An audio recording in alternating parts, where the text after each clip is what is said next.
Daisy. And I'm Terry. And this is the Monday Mindset Podcast, where we share things of interest to us and hopefully to you. So let's get started with episode number 209. And this week, it's Daisy's turn to share something with us. Daisy, what do you have? Well, Terry, I have a super quick, probably what promises to be a super quick episode. I have mostly been listening to and watching dog training videos and podcast episodes.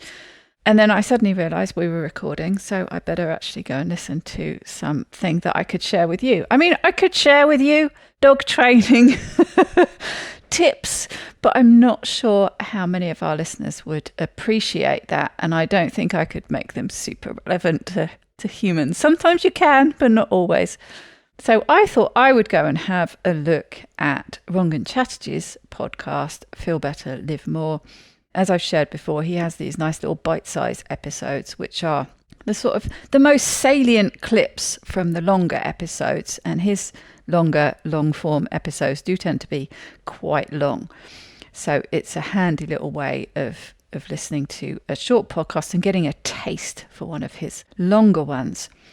And as is often the case, sort of one caught my eye and I listened to it last night and I thought, yeah, this is very interesting. It was a 103-year-old lady she was really interesting, but it wasn't really something that I could share. And then, as so often happens, the next one on the list, oh yeah, that's one I meant to listen to. And I will be coming back to. It's one I've been meaning to listen to, the full-length episode for ages.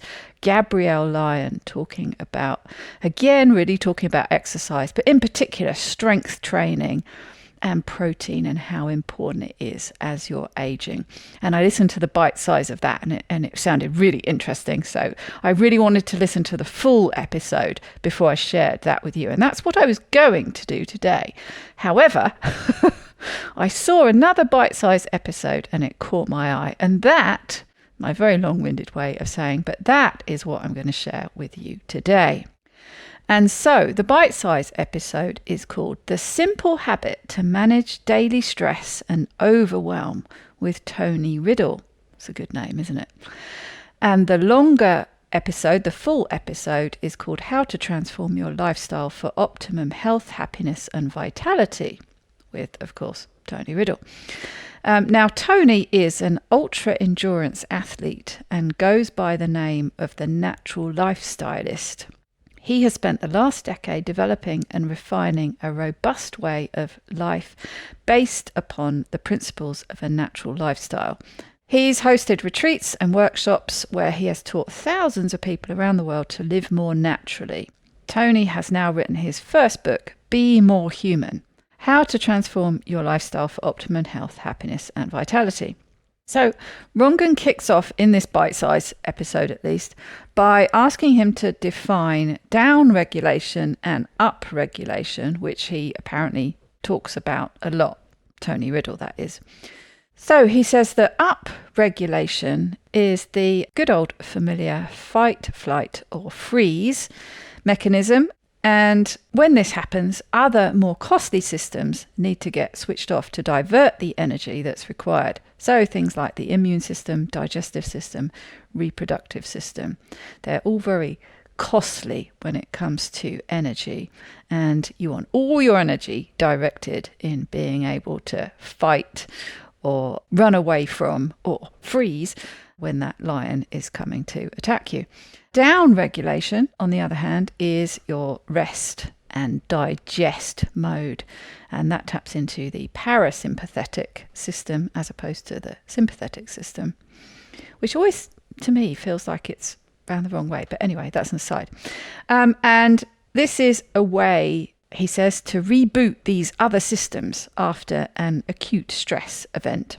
But the problem, of course, and we've said this so many times, but the problem is our tendency these days towards chronic stress rather than acute stress, and especially what Rangan calls micro stresses. He talks a lot in his books about these micro stresses happening sort of all the time, and we'll mention again a bit later, but the accumulation of these. the very simple habit that's referred to in the title, the very simple technique, is breathing. But of course, a particular type of breathing, but something very simple, a 4-6. So in for 4, out for 6, and repeated for 6 cycles. And he goes on to talk about, he goes on to share an anecdote about a woman he worked with who had a very problematic relationship with her father. And she would get extremely stressed when she visited him, which happened a few times a year. And he taught her to use this technique, and apparently made, when she reported back, she said it just made the world of difference. And he talks in particular about the importance of the exhale. And he taught her to find a rhythm where she could have a long exhale at quite key moments. So just before the door opens, before interactions, before saying something, whatever. And he talked about how it really helped ground you in the present rather than the past. So she, in this story that he's sharing, this woman found it a lot easier to relate to her father in that moment rather than always having the past experiences in her mind when she saw him, just by utilizing this breathing technique. Rangan goes on to ask him about the differences he's noticed between the people who come to his retreats and indigenous tribes who live very different lives away from most of the modern stressors. So kind of, I guess, a reasonable comparison to how we used to live. And he, Tony Riddle, that is, referred to conversations he has had with a guy called Bruce Parry, who studies these people a lot. And he says the big difference was the amount of time spent either up or down regulated. He said we, or at least the people that he was working with at these retreats, tend to normalize stress and so spend most of the time up regulated. So with the sympathetic nervous system. The people in the tribes that they're talking about are the opposite. So they spend most of their time in a down-regulated state, tapping into the parasympathetic system. And he says they're really tuned into their environment and normalizing down regulation.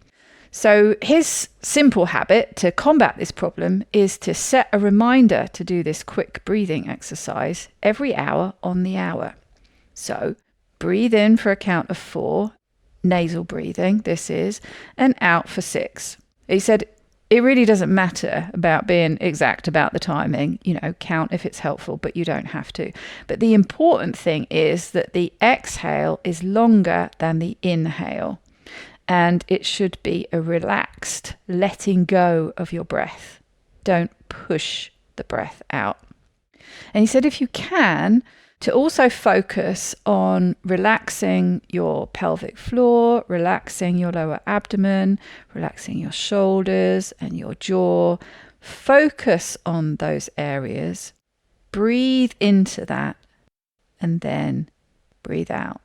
And he referred to it as inflating your being and then allowing the breath to leave you, which I quite liked. So you're just letting it go.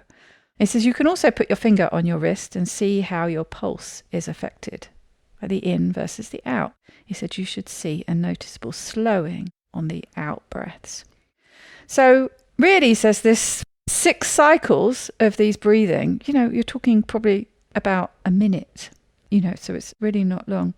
He reinforces this importance of setting a reminder of some kind, whether it's a post-it note on your screen or something on your phone or whatever it is.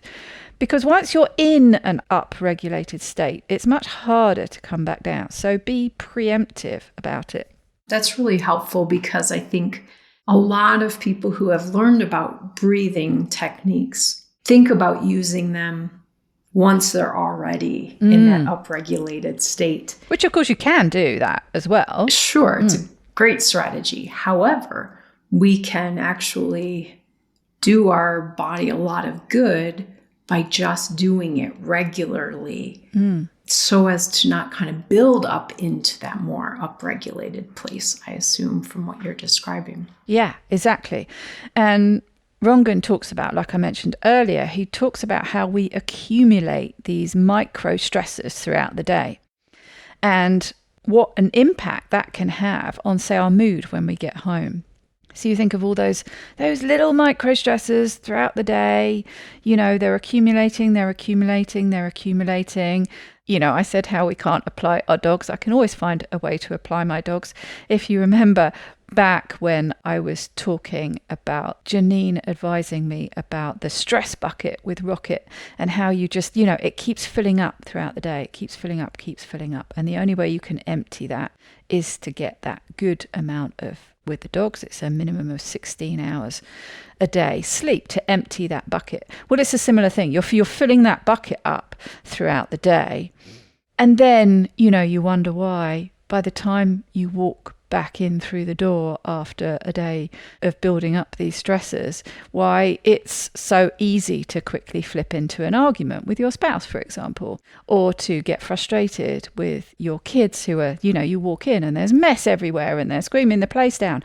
And you're just, you're a little bit trigger happy maybe with your mood and so on, because it's this accumulation. So this feels like a really great prescriptive way to combat that by taking, a minute every hour. He mentioned briefly also, and I'm going to go and listen to the longer episode because I'm sure he talks about it a bit more, but he mentioned also how he uses a more energized breath practice, like something like the Wim Hof method. I don't know how familiar you are with that, but it's a more sort of excitable breathing practice when he wants to get more energized. And so although this is a way of kind of up-regulating, it's stress with focus rather than stress with anxiety. We talked before, haven't we, how stress is kind of stress, and it can be a good stress or a quote-unquote bad stress. So what are the benefits of doing this? Well, they're quite obvious. We've talked about them before, but Tony maintains that every relationship will improve, and that includes the one with yourself. So interactions with other people are going to be so much better if you just use this breathing technique regularly. It helps ground you in the moment, and it helps you focus and think more clearly. It reminded me also of an experiment. I think I've mentioned this before. They ran in a TV show that was on quite a few years ago with a group of people with type 2 diabetes. They had them all in a house together, and they were various dietary strategies and different things they were getting them to do to give them some tips and strategies to help when they went home. But one of the things they had them do that always stuck with me, because it did really have a huge impact, was that they had them move for 5 minutes on the hour, every hour, while they were awake, obviously. And depending what you wanted to do, it could just be a casual walk around the ground. Some of them did some jumping jacks, whatever. But basically, they had an alarm sound every hour, and they would move for 5 minutes. And they tested their blood sugar levels from the day before and the day after. And there was a really significant improvement. So it made me think of that, and maybe kind of, maybe combine the two. And by doing that in a sort of prescriptive, preemptive type way, that you might end up being happier, healthier, and less stressed throughout and by the end of your day. So there you go. Quick little tip there for breathing, but breathing in a certain way that might just help you feel a bit less stressed. It's interesting to listen to you talk about it, because anytime I do anything related to these breathing strategies, I always find that when I'm actually doing it with awareness, my inhale feels like that's relaxing me, but it's actually not. That's activating. But I think it's because the exhale makes me feel a little bit nervous. Letting go of the air starts almost to spark a little bit of anxiety in me. And I feel like I can't go 6 seconds, or I can't go that long. And then I'm at the very end of it, I'm just like still trying to push more out. So it was also helpful to hear you say that, the point is that the exhale should be longer. We want to be in this down-regulating, relaxing, calming part of the breath process more than the upregulating, activating part. And so it helped me kind of reframe it for myself that I don't have to get so picky about counting slowly on the exhale. I just want to do maybe a little shorter inhale and then relax into the exhale. So I'm going to practice that because I want to do more breathing strategies, but I don't like that feeling when I feel like I'm like squeezing out the ends of the lungs to get to that point. So I appreciate the kind of reframe in what you shared. Yes, and I felt it was quite doable. It's one of these things, especially when I see these episodes about meditation or breathing techniques and implementing them every day, even if it's like a 5-minute routine, I never seem to be able to do it. But yeah, just that kind of getting used to on the hour, every hour. And it's not like you have to stop and do that. It sounds like the more you can stop and focus on relaxing your jaw and things and all the rest of it, that will be helpful.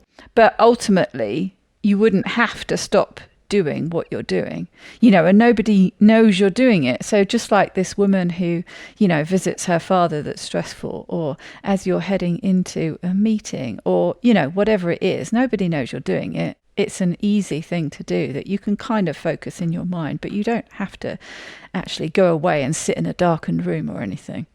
That's right. One of the things I was just thinking before you said that was this is really tied to some strategies that we've talked about habit stacking and connecting it to something that you do regularly.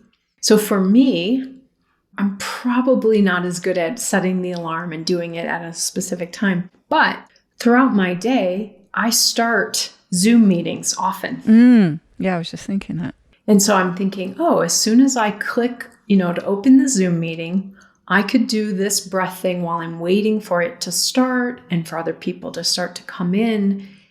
And it makes it automatically built into my day rather than this thing I have to remember to do or pay attention to the alarm or remember to set the alarm or whatever. So I like that idea too of connecting it to something that we do frequently. So it can't just be, I brush my teeth twice, so I'll do this twice, but attach it to something that you do throughout the day consistently. And that's a really good idea for you, because that's a great example of a time when, although you've got to keep a vague eye, you can't really be doing anything. You've got to be keeping a vague eye on it. So you can't really be doing anything else. You're waiting for people to come in, but you're not actively having to chat to people or anything. So it's this sort of, a few minutes of downtime that you can take to sort of keep half an eye on that, but be focusing on your breathing. And also a good way to head into your meeting, of course. Absolutely. And maybe even do it again when I head out of the meeting. Yeah. Oh, that's a great idea. Yeah, as you're closing everything down. So there you go. Perfect tip for you. Now, if everyone else has a schedule like mine, it'll be a perfect tip for them as well. Yeah. Very good. But yeah, I like that, trying to think of something, because I must admit, when he said about on the hour, every hour, I'm like, well, how am I going to remind myself to do that? Is there something on your phone where you can get it to ping every hour? I'm not sure that there is. How am I going to remember to do it? So yeah, trying to think of something that you do with reasonable frequency to add it to is a good idea. There was a small joke in one of my community meetings last week with TFM because we were talking about some examples of habit stacking and different authors of different books and what they attach things to. And a couple of the examples were times when someone would do a behavior. I think BJ Fogg is an example. He would go to the restroom and then he would do 2 wall push-ups on his way out of the restroom, something like that. Examples like that. And suddenly it made it sound like the only anchor we could attach things to was going to the restroom. But even in this example, if I get up from this chair to go to the restroom, that's a great time to do these. And obviously you do that several times during the day, maybe. So lots of little things we might be able to start attaching this strategy to. Yes, exactly. And you might not necessarily hit that on the hour every hour, but attaching it to something like that is something that, that we all do and fairly frequently, at least you're going to be getting a certain number in. That's a good idea. I was going to say, for me, doing it 4 times a day is so much better than doing it no times a day. Exactly. So at least if I started with that habit, it would start to change things. Exactly. So that's going to be me this week. Every time I go for a wee. There you go. In for You're 4, welcome. out for 6. You're welcome. Okay. Well, until we meet again, I hope you have a very wonderful week. Take good care, everybody.